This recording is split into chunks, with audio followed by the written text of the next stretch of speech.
కాంగ్రెస్ ప్రభుత్వం తమపై కావాలని బురద జల్లే ప్రయత్నం చేస్తుందని ఫైర్ అయ్యారు BRS working president KTR.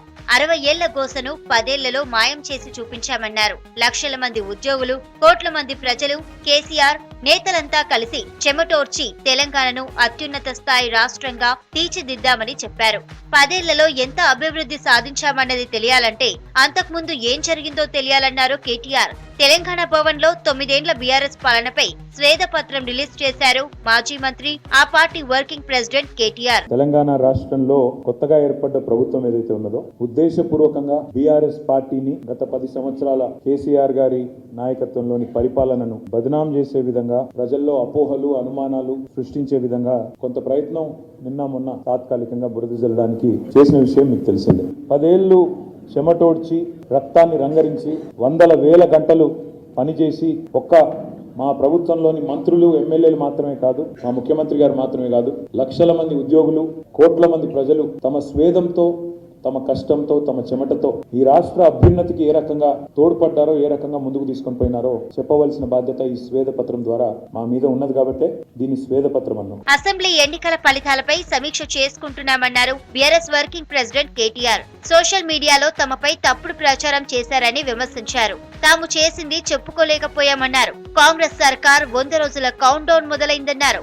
Congress party 4000కు పైగా హామీలు ఇచ్చిందని, వాటన్నింటినీ అమలు చేయాలని కోరారు కేటీఆర్. కాంగ్రెస్ సర్కార్ విచారణలను న్యాయపరంగా ఎదుర్కొంటామన్నారు.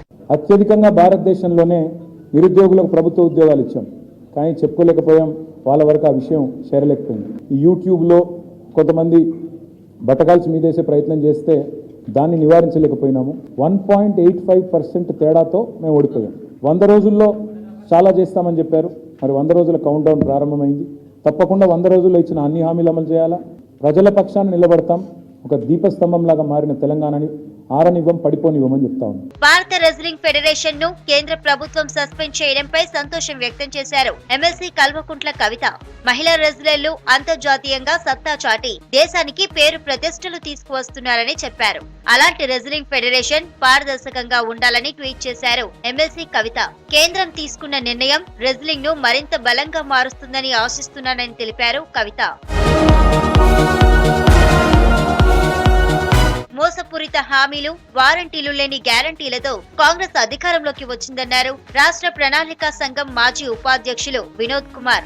60 ఏళ్ల కాంగ్రెస్ పాలనలో తెలంగాణ దోపిడీకి గురైందన్నారు. సీఎం కేసీఆర్ 100 ఏళ్ల ముందు చూపుతో సాగునీటి ప్రాజెక్టులు నిర్మించారన్నారు. రాష్ట్రంలోని క్రైస్తవ సోదరులందరికీ క్రిస్మస్ పండుగ శుభాకాంక్షలు చెప్పారు మాజీ సీఎం కేసీఆర్. ప్రజలందరూ సంతోషంగా ఉండాలని కోరుకున్నారు.